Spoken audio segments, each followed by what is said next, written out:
ride, and then we riding, baby. Street say that we so crazy. I don't care, don't you ever try play me. I ain't tight, no test lights. I bring it on my worst nights.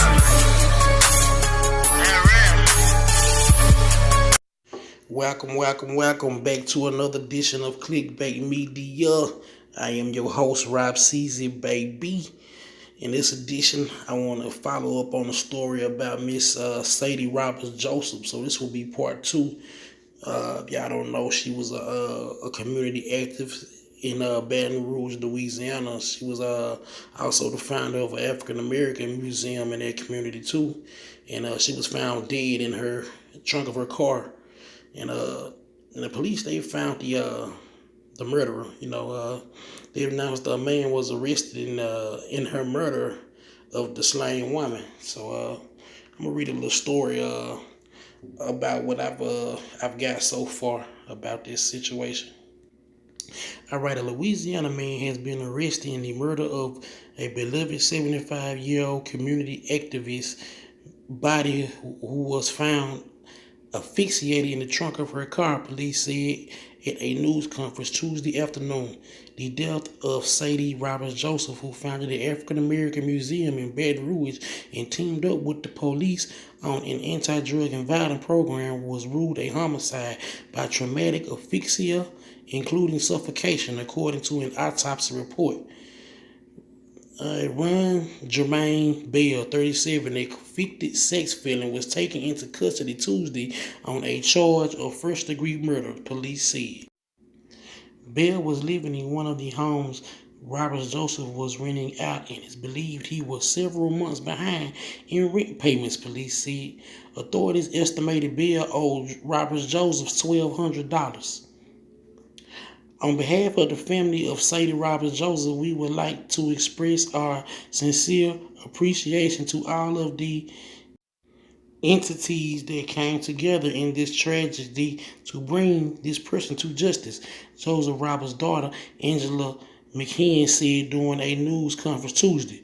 Police said numerous leads came in from the community residents and helped police identify and arrest Bell in the slaying. All my mother ever wanted was for this community to come together. It's ironic that it happened in her death, McCann said. Joseph was found slain Friday afternoon when police were directed by an anonymous 911 caller to her parked car behind a vacant house northeast of downtown Baton Rouge, said the city's police chief Murphy Powell.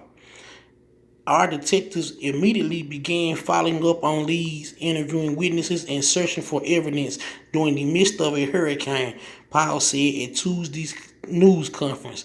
We say that we can't do this without the community, and it's an example of when the community steps up and does their part. We're able to put these bad actors away. During an interview with homicide detective, Bell denied seeing Joseph Roberts on the day she was killed, according to an arrest warrant affidavit. But detectives obtained surveillance video that showed Bell in the same exact area the victim's vehicle was abandoned at the same exact time the vehicle was abandoned. According to the affidavit, Bell matched the description from a witness, a man seen abandoning the vehicle and walking away, the affidavit read. The suspect's DNA was also found on the victim's body. So this motherfucker tried to lie his way out of it. Yeah, they got your ass. Joseph was last seen alive visiting her sister around 11 a.m. on Friday. Her body was discovered in her car a little over 3 miles from her sister's home around 3:45 p.m. on Friday, police and relatives said. There was a 90-minute time frame that investigators focused on from the time she was last seen alive to the time her body was found, police said. A warrant was already issued for Bell on unrelated charges, including failing to comply with probation regulations and failing to register as a sex offender. Bell was previously convicted of sexual assault against an 8-year-old girl, said East Baton Rouge District Attorney Hiller C. more, adding that Bell pled guilty in 2007 to sexual battery and received a 7-year sentence, which was completely served. The slaying of Robert, who was well known in the Baton Rouge, came as a complete shock for her family and the community. We're devastated that someone would actually kill her and put her in the trunk of her own car, Joseph Roberts' niece, Pat McAllister Lufford told ABC News. The victim's sister, Beatrice Johnson, told the Advocate newspaper of Baton Rouge that Robert Johnson stopped by her house around 11 a.m. Friday. She said to her sister was lived near her in the Scotlandville neighborhood at Baton Rouge and would come check with her daily. Friday she came by because she had mixed some cornbread, but the oven went out and she brought it over to finish cooking. Robert Joseph found the Odell Williams Now and Then African American History Museum in 2008. The museum, now known as the Baton Rouge African American History Museum, is housed on the campus of the new St. Luke Baptist Church in Baton Rouge. She also organized the city's annual Juneteenth celebration at the museum, commemorating the day slaves were belatedly freed in Texas more than 2 years after Emancipation Proclamation was signed. She also partnered with the Baton Rouge Police to launch a community against drugs and violence program. In a recent interview with ABC affiliate station WBRZ in Baton Rouge, Robert Johnson said her work at the museum and the annual Juneteenth event was meant to celebrate, to embrace African American history, and to learn of our past and to be able to move forward in unity. Baton Rouge Mayor Sharon Wilson Broome described Robert Joseph on Tuesday as one of the outstanding matriarchs of Baton Rouge. She was a part of the fabric of Baton Rouge, and that is why you see so many people concerned about her death. The mayor said, "We will make her legacy a priority here in Baton Rouge because of what she gave to so many here." East Baton Rouge Sheriff Sid Gatcharek said he personally knew Robert Joseph. "I'm heartbroken to our community has lost such a kind and so selfless soul in such a violent, tragic manner." Gatcharek said, "I've known and loved Miss Sadie for years and admired and respected her dedication to education and our community. I'm grateful for the swift action of the Baton Rouge Police Department and the Louisiana State Police in finding her alleged killer and putting him behind bars." Alright, so Miss Sadie's cause of death was from a fixation. So if y'all don't know what a fixation is, it is the state or process of being derived of oxygen which can result in unconsciousness or death, meaning suffocation. So basically they're trying to say that she died from being locked in a trunk and wasn't getting the amount of oxygen that she required for her to survive. So for Mr. Ron Bell, he tried to deny it, saying that he hadn't seen her. But thankful for a surveillance camera, they put him in this area. So Mr. Ron Bell, you might need to be trying to find you a good lawyer because they are already pointing the finger at you, whether you did or did not do it. I'm not going to say you did it because, you're supposed to be innocent until proven guilty, but, you guilty until proven innocent in America because you're black. And also on top of that, with you being a sex offender, it shows the kind-hearted woman that Miss Sadie was, because it's a lot of places with those type of charges, you won't be able to get jobs or even places to stay. You won't be able to apply for certain things.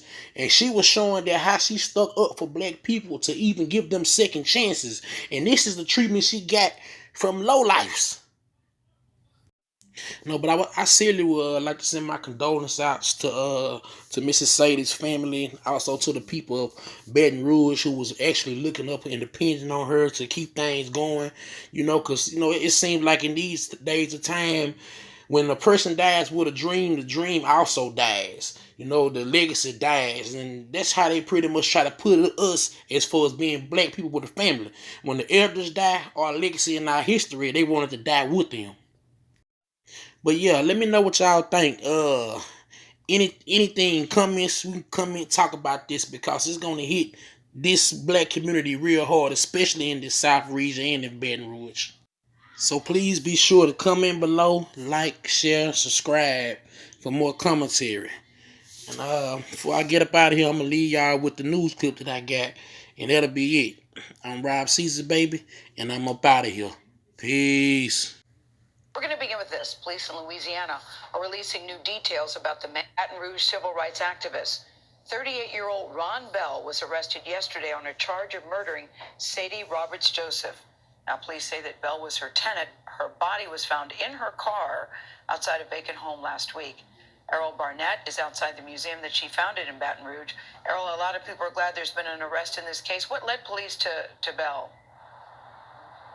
Well, good morning, Gail. Two things, both circumstantial and physical evidence. Police say that Bell owed the woman known as Sadie rent money. The police report shows that he admitted to being in the area where her vehicle was found. But the real breakthrough here, the physical evidence, his DNA found on her body. Hundreds gathered in the Louisiana heat Tuesday at the African American History Museum Sadie Roberts Joseph founded nearly 2 decades ago.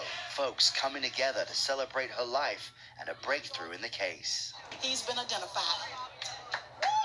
Give it up, give it up, give it up for God, give it up for our police department. Baton Rouge police credited detectives and the community in helping find Robert Joseph's accused killer, a tenant in one of her rental homes. Police say Ron Jermaine Bell suffocated the 75-year-old on Friday, placing her body in the trunk of her own car. We believe that he was behind several months on his rent. We believe around $1,200 was owed. According to the East Baton Rouge District Attorney, Bell was previously arrested, accused of raping an 8-year-old girl in 2004. He pleaded guilty to sexual battery and served 7 years in prison. He was not on probation or parole, but was under indefinite supervision as a sex offender. What happens next to this suspect? Well, we still have a lot of work to do. We're going to continue following up on more investigative leads, trying to put the pieces to the puzzle. Roberts Joseph's daughter is encouraging everyone to move past their outrage. What should people do with that anger and that frustration they're feeling right now? For those who were and are angry, live a better life. Give of yourself to your community to make the whole better. Hold it up. Friends and family say the woman known as Miss Sadie will live on through the many people she touched. The mayor said Miss Sadie is a matriarch of the city. She is, not was. She is and always will be. Now, police are still working to determine a clear motive in all of this, but they do not believe this was a hate crime. And to really underscore the sentiment that we felt here yesterday, Ms. Roberts Joseph's niece told me that her heart breaks and goes out for the suspect's family. Anthony? It's ride and then we're riding, baby. Squeak, say that we so crazy. I don't care, don't you ever try play me. I ain't tight, no test lights. I bring it on my worst nights.